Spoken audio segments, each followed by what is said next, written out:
우리 인사할까요? 반갑습니다.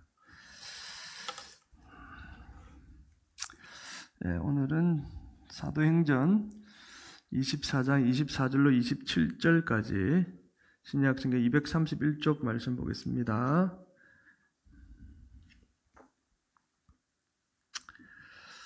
다 찾으시고요.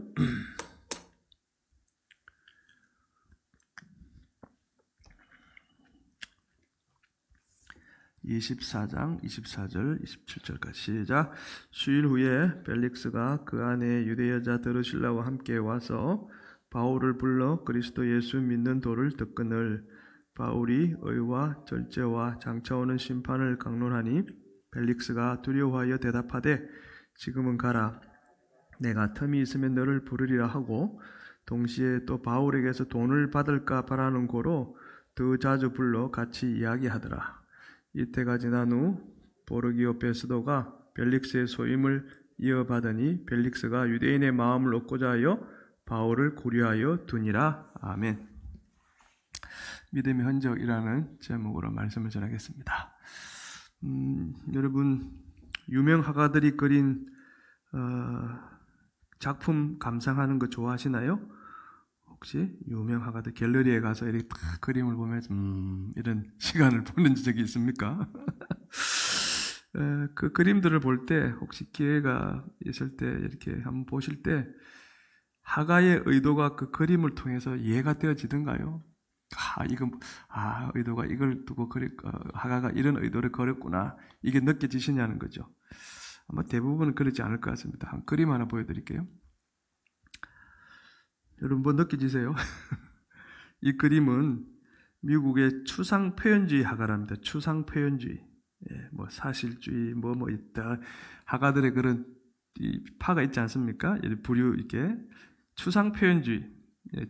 잭슨 폴록이라는 사람이 지은 옐로우, 그레이, 블랙이라는 작품입니다.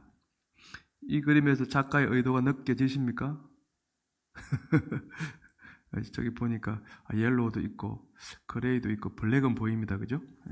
옐로우도 있고 그레이도 있고 그죠? 그리고 블랙, 그레이, 블랙, 옐로우, 그레이. 근데 도대체 뭘 그렸을까? 도무지 의도를 느낄 수가 없습니다. 마치 그냥 어린아이가 이 낙서한 것 같습니다. 그런데 전문가들은 이 그림을 대단한 예술작품으로 인정합니다. 왜 그럴까? 이 그림에는 작가가 작품을 계획하고 어떻게 그릴까 뭔가를 의도를 가지고 계획하고 또 고민하고 또 뭔가 수차례 고친 그런 예술의 흔적이 보이기 때문이랍니다. 우리 눈에는 아무것도 안 보이는데 이 전문가들 눈에는 그게 보이는 것 같습니다. 전문가들은 이야기합니다. 화가가 아무리 우리가 보기에 그림을 말끔하게 잘 그려도 이런 예술의 흔적이 없다면 그 그림을 작품으로 인정하지 않는답니다. 유명 화가가 그린 작품이랑 그렇지 못한 사람이 무명 화가가 그린 작품의 차이가 거기서 나타나는가 봅니다. 전문가들은 보면 안 돼요. 우리는 모르지만. 자, 마찬가지로 하나님도 우리가 아무리 예수 믿는 사람처럼 보여도 교회 나오고 예배드리고 봉사하고 섬기고 겉으로는 완벽합니다. 그렇게 보여도 믿음의 흔적이 안 보인다면, 예술의 흔적이 안 보인다면, 믿음의 흔적이 안 보인다면 우리를 당신의 존귀한 자녀로 인정하지 않는답니다.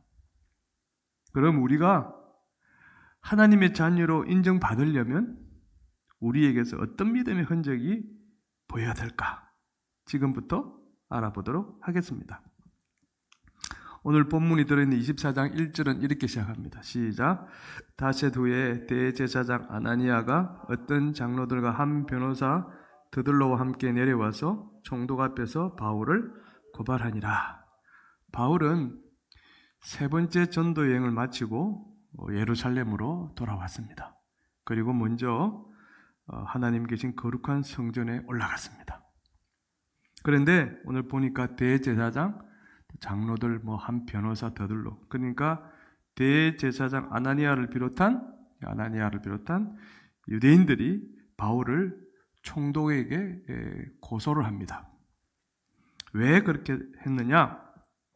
이들은 바울이 이방인을 데리고 성전에 들어가서 성전을 더럽혔다. 성전 모독죄로 이렇게 걸어서 이제 고발을 한 겁니다. 근데 이게 착각이었죠. 실은 안 데리고 들어갔는데.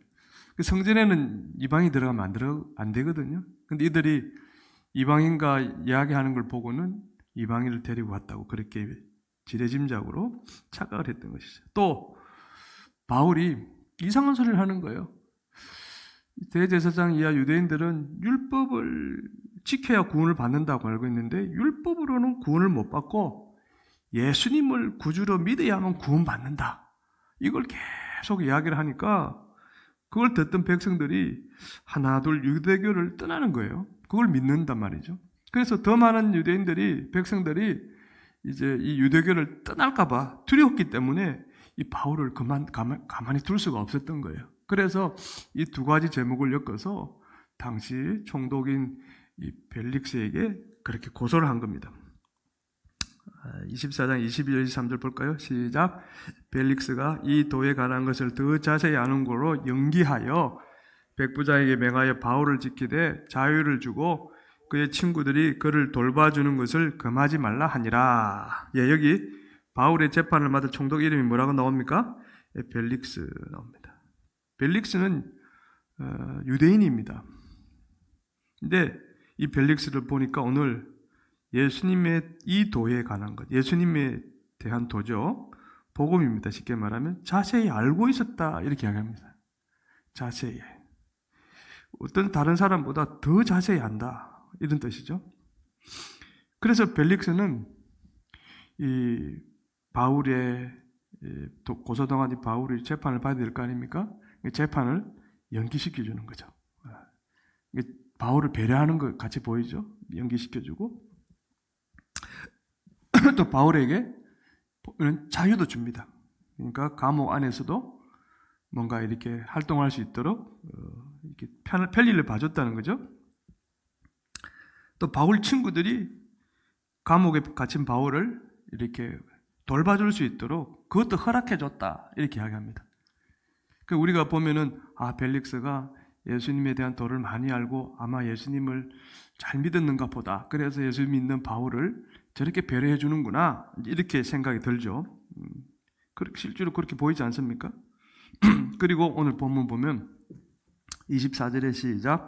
수일 후에 벨릭스가 그 아내 유대 여자 드루실라와 함께 와서 바울을 불러 그리스도 예수 믿는 도를 덕거늘. 벨릭스는 또 며칠 후 뒤에 이제는 본인뿐만 아니라 아내와 함께 또 바울을 불러서 또 예수 믿는 도를 딱 듣습니다.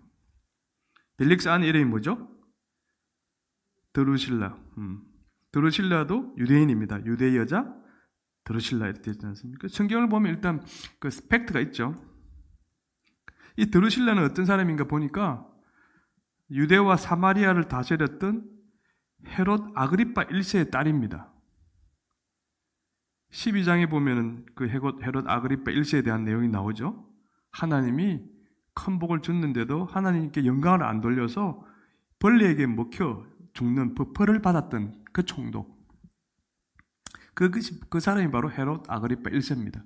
저 헤롯 대왕의 손자죠. 근데 그 딸입니다. 드루실라는 아마 아버지가 이 벌레에게 먹혀서 죽는, 하나님께 영광을 돌리지 않아서 벌을 받아서 이 벌레에게 먹혀 죽는 그 사실을 직접 보지 않았다 해도 딸이니까 그 사실을 듣고 알았을 것입니다. 그죠? 아마 그 사실을 알고 듣고는 하나님을 굉장히 두려워했을 가능성이 큽니다. 아버지가 그렇게 죽어버렸는데 그걸 듣고 하나님에 대해서 두려움을 안 갖는다는 말이 안 되지 않습니까? 그래서 모르긴 해도 성경에는 안 나오지만 남편 벨릭스에게 감옥에 갇힌 바울을 불러서 여보 저 예수 믿는 도에 대해서 저 사람 바울이 하는 말을 우리 들어봅시다 라고 또 아마 옆에서 적극적으로 권했을 수도 있을 것 같습니다. 그래서 이 두 부부가 바울을 불러서 지금 예수님에 관한 도를 또 듣습니다. 25절 26절 시작. 바울이 강론하니 벨릭스가 두려워하여 대답하되 더 자주 불러 같이 이야기하더라. 처음에 혼자 듣다가 아내와 같이 듣다가 이제 들으면서 이 벨릭스 부부가 이제 반응이 나옵니다. 바울에게 예수 믿는 도를 듣고 어떤 반응을 보였나? 이미 들으시려는 아버지가 죽는 걸 보고 하나님에 대한 큰 두려움을 갖고 있었을 것입니다. 그런데 오늘 본문을 보니까 바울이 강론하니 누가? 벨릭스가 두려워했다 그럽니다. 그게 두 부부가 두려워한 거죠. 하나님을 두려워한 겁니다. 그리고 이들은 벨릭스가 총독으로 있는 2년 동안 바울을 여기 보면 더 자주 수시로 불러서 이야기를 나눴습니다. 자, 여러분, 여기까지만 보면 벨릭스 부부는 누가 봐도 예수 믿고 하나님의 자녀가 된 것처럼 보입니다.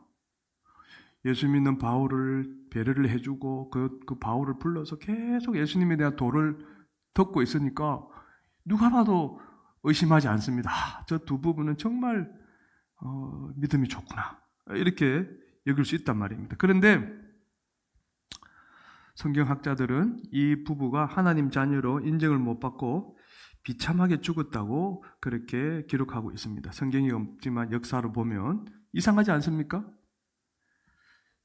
벨릭스 부부는 예수 믿는 도에 대해서 자세히 알 정도로 예수님에 대한 지식이 참 많았습니다. 더 많이 아는 거로 그랬잖아요. 더 자세히 아는 거로. 그리고 또 2년 동안 계속 바울과 이야기를 나눴지 않습니까? 그 지식이 오늘날은 말하면 성경 공부를 많이 해서 성경에 대한 지식이 해박했다는 것입니다.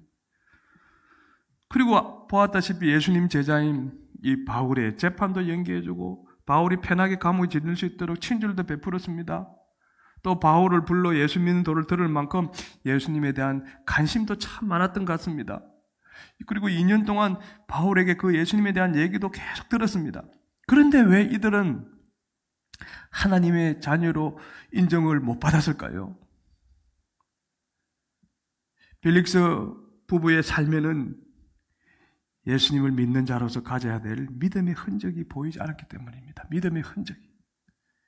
그 믿음의 흔적이 뭘까? 다음 말씀에 힌트가 있습니다. 25절 시작.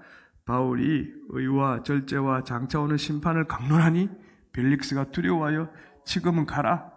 내가 틈이 있으면 너를 부르리라 하고. 바울이 벨릭스 부부에게 뭘 가르쳤다고 이야기합니까? 세 가지죠. 의와 절제와 장차 오는 심판을 가르쳤습니다. 자, 첫 번째, 의에 대해서 가르쳤습니다. 의가 뭔데 두려움을 느꼈을까? 절제도 장차 오는 심판도 마찬가지겠죠. 이걸 듣고는 두려워했다. 의는 체다카라는 그런 히브리어입니다. 체다카라는 히브리어는 두 개의 단어가 합쳐져서 이루어진 한 단어입니다. 그 각각의 단어의 의미가 뭐냐면 불쌍히 여기는 마음 플러스 공의 혹은 정의, 이 두 단어가 합쳐서 만들어진 단어가 체다카, 의라는 단어입니다. 불쌍히 여기는 마음, 또 공의. 따라서 의에는 이런 뜻이 들어있습니다. 의. 죄의 문제를 스스로 해결할 수 없어서 지옥에 떨어질 운명인 인간들을 하나님이 불쌍히 여기셔서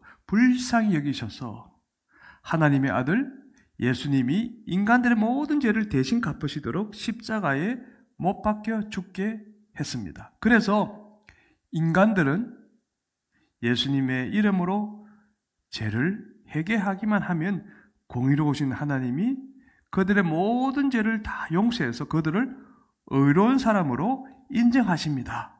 이것이 의라는 뜻입니다. 이걸 딱 이야기했다는 거예요. 죄인을 된 우리를 불쌍히 여기셔서 그 아들 예수님을 우리 죄값을 대신 치르시도록 십자가에 죽게 하셨고, 그 예수님을 진심으로 믿는다 고백하고 회개하기만 하면 모든 죄를 다 깨끗이 씻어주시고 의로운 사람으로 하나님이 인정해 주십니다. 이걸 이제 바울이 이야기했다는 것입니다. 사실 이게 복음의 핵심이죠. 바울은 곳곳에 서신서를 보면 그런 표현들을 해놨습니다. 고린도서 5장 21절 시작. 하나님이 죄를 알지도 못한 이를 우리를 대신하여 죄로 삼으신 것은 우리로 하여금 그 안에서 하나님의 의가 되게 하려 하심이라. 이 말도 같은 말이죠. 의. 인간들은 저와 여러분들 아닙니까? 알고도 모르고도 죄를 짓기 때문에 먼지만한 조그만 티끌만한 작은 죄도 용서하지 않으시는 하나님께 의로운 사람을 결코 인정받을 수 없었던 사람들 아닙니까? 그런데 여기 죄를 알지도 못한 이가 누굽니까? 바로 예수님 아닙니까? 죄가 없으신 예수님이 우리 죄를 대신하여 십자가에 돌아가셨기 때문에 인간들은 그 예수님을 구주로 믿기만 하면 내가 죄인입니다. 회개하고 그분을 나의 구주로 영접하기만 하면 의로운 하나님의 자녀로 인정받고 천국에 들어가는 복을 받게 되었다. 지금 이걸 이야기한 거거든요. 여러분, 구원받을 자격이 없는 우리가 예수님이 십자가에서 흘린 피 때문에 내가 의로운 하나님의 자녀가 됐다는 사실을 정말 우리가 믿는다면 이제는 더 이상 내 욕심을 채우며 살려고 계속해서 죄를 지을 수 있을까요? 정말 믿는다면 더 이상 우리는 내 욕심대로 따라 살려고 하지 않을 것입니다. 욕심을 오히려 버리려고 애를 쓰고 거룩하게 살려고 나름 계획도 세울 것입니다. 그래, 내가 이제는 예수 믿고 하나님의 자녀가 되었으니까 내가 더 열심히 하나님 말씀도 배워야지. 그리고 열심히 예배도 드려야지. 그리고 내와 관계된 사람들 내가 더 사랑해야지. 이런 나름의 그런 생각들을 가진다는 것입니다. 그래서 그런 삶을 살 때 자기도 모르게 조금씩 법적인 의인이 아니라 실제적인 의인의 삶, 하다못해 그 흉내라도 내는 사람으로 변해갈 것입니다. 여러분 맞습니까? 여러분 그렇게 우리는 하고 있을까요? 로마서 1장 17절에서 바울이 또 이런 말씀을 하죠. 시작. 복음에는 하나님의 의가 나타내서 믿음으로 믿음에 이르게 하나니 기록된 바 오직 의인은 믿음으로 말미암아 살리라. 이 복음이 예수님이고 이 복음이 바로 예수 믿고 구원받는다는 그 진리 아닙니까? 그 안에는 그걸 믿으면 하나님이 우리를 용서해 주는 의가 우리 안에 쑥 들어온다는 거죠. 그래서 이제 우리는 의인이 되었고 우리는 믿음으로 말미암아 산다. 주님을 믿는 믿음 안에서 주님을 따라가려고 하는 그런 마음을 가지고 사는 것이 맞다. 이렇게 이야기합니다. 자, 그런데 벨릭스 부부는 바울이 이 의에 대해 가르치자 뭐라고 그랬습니까? 지금은 가라. 아까 그랬잖아요. 지금은 가라. 텀이 있으면 부르겠다. 내가 시간 되면 또 부를게 이 말이죠. 그래서 돌려보냅니다. 왜 그랬을까? 벨릭스를 보면은 그는 유대인이었지만 로마의 노예로 잡혀가서 살았던 사람입니다. 그런데 이 사람이 어떤 일을 했는지 모르겠지만 수단과 방법을 가리지 않고 나쁜 짓을 다 해가지고 자유인이 되었다고 합니다. 자유인. 노예에서 자유인. 그리고 또 어떻게 해서 유대 총독까지 지금 된 거예요. 뭐 뇌물을 줬든지 뭐 줄을 잘 섰든지 어떤 아부를 잘했든지 역사를 보면 그래요. 그래가지고 유대 총독까지 됐습니다. 이 사람을 면면을 보면은 어떤 사람이냐면은 자기 마음에 안 드는 사람이 있으면 사람을 시켜서 죽여버리라. 암살도 하는 그런 사람입니다. 아주 악한 사람이에요, 실은. 특히 반란을 일으킨 죄수들까지도 반란을 일으킨 죄수는 사형이죠. 그때 법으로. 그런데 뇌물을 받고 풀어줄 정도로 돈을 무지무지 사랑했다고 합니다. 그리고 같은 동족 유대인들이 폭동을 일으켰을 때 같은 동족이지 않습니까? 그러면 좀 자비를 베풀 수 있는데 잔인하게 다 죽여버렸다.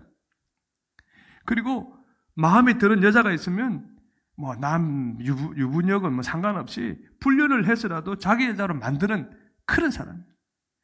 그 안에 들으실라도 실은 나쁘기는 마찬가지입니다.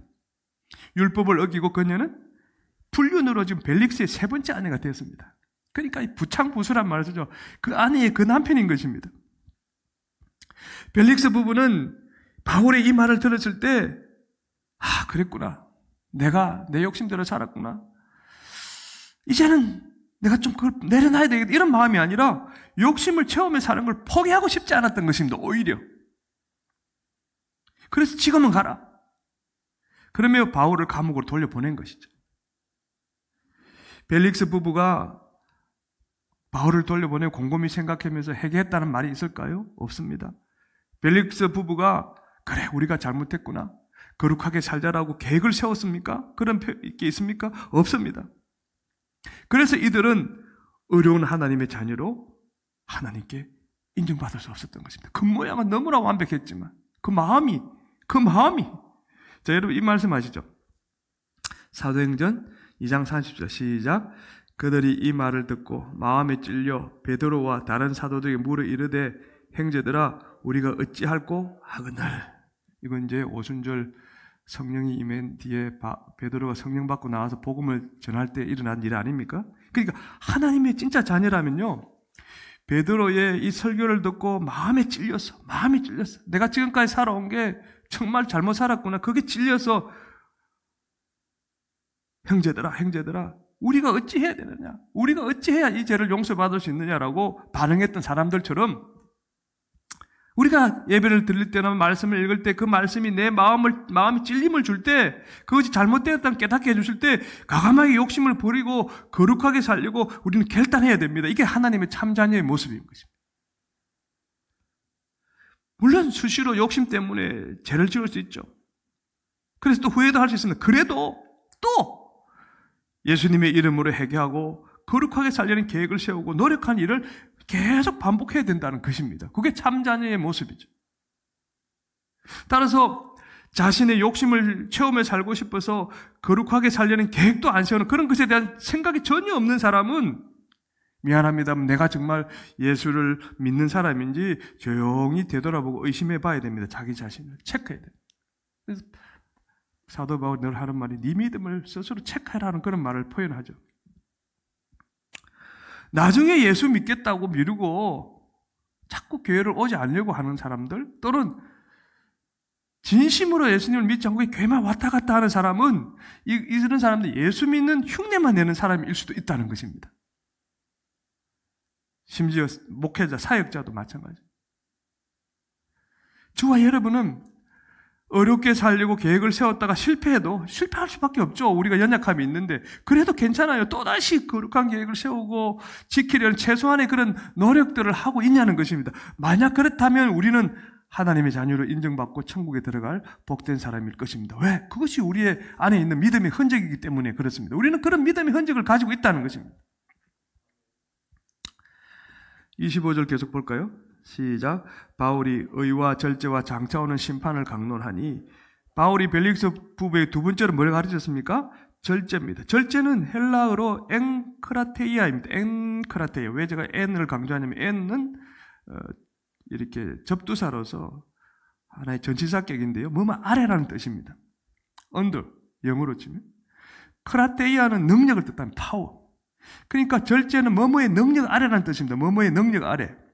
사람들은 이 절제를 영어로 그냥 셀프 컨트롤, 자기 능력 아래라고 그렇게 해석하기도 합니다. 그러니까 내가 뭔가 내 힘으로 할 수 있다라는 그런 뜻이죠. 참을 수 있다. 그걸 말합니다. 세상적으로는. 그러나 성경적으로는 이 절제는 셀프 컨트롤이 아니라 홀리 스피릿 컨트롤, 성령의 능력 아래에 있다는 것입니다. 그 내 힘으로가 아니라 성령께서 주시는 힘으로 내가 인내할 수 있다, 이런 뜻이 절제입니다. 그래서 이 절제가 성령의 열매에 들어가는 거예요. 갈라디아서 5장 22절 23절 성령의 9가지 열매가 있지 않습니까? 시작. 오직 성령의 열매는 사랑과 희락과 화평과 절제니. 그러니까 절제는 하고 싶은 것을 무조건 안 하고 자기 힘으로 꾹 참는 게 절제가 아닙니다. 그럼 뭐냐? 성령님이 하라는 건 하고 하지 말라고 하는 건 안 하는 순종이 바로 절제예요. 내 힘으로 할 수 있는 게 아니에요. 근데 우리가 성령으로 충만할 때 절제할 수 있는 거죠. 벨릭스가 바울의 가르침을 듣고 성령님이 하라는 걸 했을까요? 안 했죠. 당연히. 26절에 볼까요? 시작. 동시에 또 바울에게서 돈을 받을까 바라는 거로 더 자주 불러 같이 이야기하더라. 벨릭스가 왜 바울을 자주 불러서 이야기를 했습니까? 정말 예수님의 도를 듣고 싶어서였나요? 아닙니다. 뭐라고 했습니까? 돈을 받을까 바라는 걸로. 돈은 영어로 브라이브리가 뇌물입니다. 뇌물을 받으려고 바울을 자주 불렀다는 뜻입니다. 바울이 무슨 돈이 있길래요? 예. 사도행전 24장 17절 시작. 내가 내 민족을 구제할 것과 재물을 가지고 와서. 예, 바울은 벨릭스에게 우리 동족을 구제할 돈을 내가 가지고 왔다고 그렇게 말했습니다. 앞에서. 이게 뭐냐면은 쭉 돌아다니면서 그 교회들로부터 헌금을 모은 게 있었던 거죠. 그 헌금을 왜 모았냐면은 예루살렘 교회 어려움을 당했기 때문에 그 교회를 도와주기 위해서 십시일반으로 교회 성도들이 돈을 모아서 바울 편에 보낸 거예요. 그 돈, 바울이 돈을 많이 가지고 있는 게 아니라 바울이 그런 헌금을 가지고 있다는 이야기를 했던 거죠. 그 소리를 딱 듣고 뇌물이라면 깜빡 죽는 이 벨리스는 떼놓고 달라는 할 수는 없으니까 바울의 말을 듣고 뭔가 좀 부스러기라도 받을까 싶어서 바울에게 자유를 주고 또 친구들에게 감옥을 자유롭게 왔다 갈 수 있게 해준 것입니다. 왜? 친구들에게도 뇌물을 받을 수 있을 것 같아서. 그래서 친절을 베풀어 준 거였지. 진짜 믿는 믿음으로 믿는 바울을 배려한 것이 아니었다는 거죠. 만약 벨릭스가 바울이 가르치는 말씀을 듣고 예수님을 제대로 믿었다면 어떻게 바울에게 뇌물을 바랄 수 있었겠습니까? 어떻게 바울 친구들에게 뇌물을 바랬을 거겠습니까? 안 했죠, 당연히. 왜냐하면 성령님이 벨릭스에게 뇌물을 받으려고 시킬 리가 없기 때문에 그렇습니다. 그게 절제하지 못한 것이지. 벨릭스는 바울의 가르침을 듣고도 여전히 자기 능력 안에 사는 삶, 즉 셀프 컨트롤을 선택한 거예요. 홀리 스피릿 컨트롤을 택한 게 아니에요. 갈라디아서 5장 17절 이 말씀 볼까요? 시작. 육체의 소용은 성령을 거스르고 성령은 육체를 거르시나니 이 둘이 서로 대적함으로 너희가 원하는 것을 하지 못하게 하려 함이니라. 하나님의 참 자녀는 양심을 통해서건 하나님의 말씀을 통해서건 또 환경을 통해서건 육체의 욕심이 시키는 대로 살지 말라라는 그런 성령의 음성을 듣게 되어 있습니다. 지금 이 순간도 어떻게 보면 하나님 말씀하실 때 그 음성이 들릴 수 있어요. 그래서 이제는 욕심을 따라서 살지 아니면 성령의 인도하심을 따라 살지 고민하게 되어 있습니다. 이걸 안 한다 그러면 하나님의 자녀가 아니죠. 비록 성령님이 인도하는 대로 완벽하게 못 살아도 그 성령님의 능력 아래 살려고 고민하는 그 절제의 과정을 반드시 겪게 되어 있습니다. 누가요? 하나님의 참 자녀라면. 의를 듣고 거룩하게 살려고 계획하고 이 절제에 대한 이야기들을 통해서 내가 고민하는 하나님 앞에 어떻게 성령님의 인도하심을 따를까 고민하는 그런 과정을 반드시 겪게 되어 있다는 것입니다. 미안하지만 아무리 말씀을 자주 들어도 고민 없이 자기 욕심에 따라 사는 사람은 하나님의 자녀일 가능성이 굉장히 낮습니다. 제가 아니라고는 못해요. 가능성이 적다라고. 자, 저와 여러분이 예수 믿기 때문에 거룩한 생각과 말과 행동을 하려고 절제하며 살고 있을까요? 어떻게 하면 그렇게 안 하려고 고민하며 살고 있을까요? 그렇다면 우리는 하나님의 자녀가 분명합니다. 그것이 바로 우리 안에 있는 믿음의 흔적이기 때문에 그렇습니다. 자, 25절 다시 볼까요? 시작. 바울이 의와 절제와 장차 오는 심판을 강론하니 세 번째 가르친 게 뭡니까? 장차 오는 심판입니다. 하나님의 참 자녀는 세상에서 종종 자기 마음대로 좀 살다가도 어떤 큰 어려움 상황을 만나면 깨달음이 옵니다. 이렇게 살면 안 되지. 나중에 하나님의 심판이 있잖아. 그 심판받는다는 것을 깨닫고 회개합니다. 돌이킵니다. 어려운 상황을 만날 때만이라도 내가 잘못된 생각과 말과 행동을 고치려고 시도한다는 거예요. 노력한다는 거예요. 하지만 벨릭스는 어려운 상황을 만났을 때 어떻게 했느냐? 볼까요? 27절 시작. 이때가 지난 후 보르기오 베스도가 소임을 이어받으니 벨릭스가 유대인의 마음을 얻고자 하여 바울을 구리하여 두니라.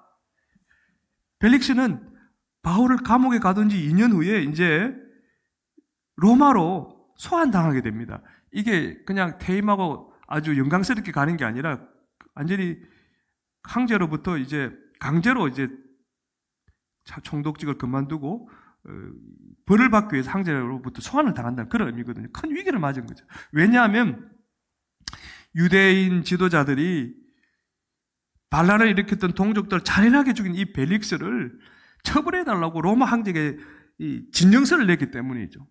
너무나 악한 사람이라는 거예요. 벨릭스가 예수 믿고 정말 하나님의 자녀가 됐다면 이런 어려움 앞에 딱 당했을 때 어떻게 해야 됩니까? 내가 잘못했구나. 내가 그랬으면 안 되었었는데 잘못 살았던 삶을 회개하고 이 죄 없는 바울을 감옥에서 어떻게 보면은 풀어줘야 되는 것이죠. 또 유대인들에게는 용서를 빌고 그들을 위해서 내가 마지막으로 뭔가 봉사라도 할 것이 있을까? 그 생각을 했어야 됩니다. 그런데 벨릭스는 이 상황에서도 바울을 감옥에 그대로 가둬뒀습니다. 왜? 이유가 있잖아요. 유대인들을 입장에서는 바울을 또 아까 고소를 했으니까 죽이고 싶어 했잖아요. 그러니까 바울을 감옥에 그대로 놔두면 유대인들이 혹시라도 로마 형제에게 자기를 좋게 말해줄까? 그래서 내가 좀 이 위기를 좀 벗어날 수 있을까라고 생각했기 때문입니다. 그때도 머리를 돌린 거죠. 벨릭스는 끝까지 잘못된 삶을 안 고치고 자기에게 유리한 그런 계산을 한 것입니다. 참 사람이 그래요. 어려움을 당하면 참 믿음이 있는 사람은 빨리 뭔가를 하나님 앞에 바로 서려고 하는 그런 게 있는데 이 벨릭스는 그런 모습이 전혀 없었던 것입니다. 41편 4절 10편 시작. 내가 말하기를 여호와여 내게 은혜를 베푸소서 내가 주께 범죄하여 싸우니 나를 고치소서 하였나이다. 여러분 예수님 우편의 그 강도는 그 순간에 자기가 죄인됨을 고백하고 그 예수님을 구주로 영접하니까 바로 낙원에 갔잖아요. 그러니까 아무리 많은 죄를 지었어도 이걸 다 깨닫고 용서를 구하면 진심으로 구하면 하나님은 그 죄를 묻지 아니하십니다. 용서하십니다. 근데 이 벨릭스는 그런 모습이 전혀 없었던 것이죠.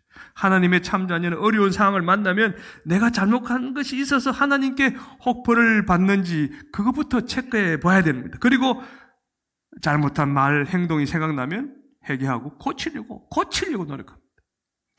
계획하고 고민하고 고치려고 노력한다. 왜? 어려움을 당하면 그래요. 맞다. 죽은 후에 내가 심판대 앞에 서지. 이 말씀이 딱 기억나기 때문인 것이죠. 미안하지만 끝까지 잘못된 삶을 안 고치면 아무리 계산을 잘하고 자기에게 유리하게 행동을 해도 이 벨릭스 부부처럼 인생이 망하게 됩니다. 이들이 어떻게 망했는지 아십니까? 역사를 보면 AD 79년에 큰 사건이 터집니다. 베스비우스 하산이 폭발하죠.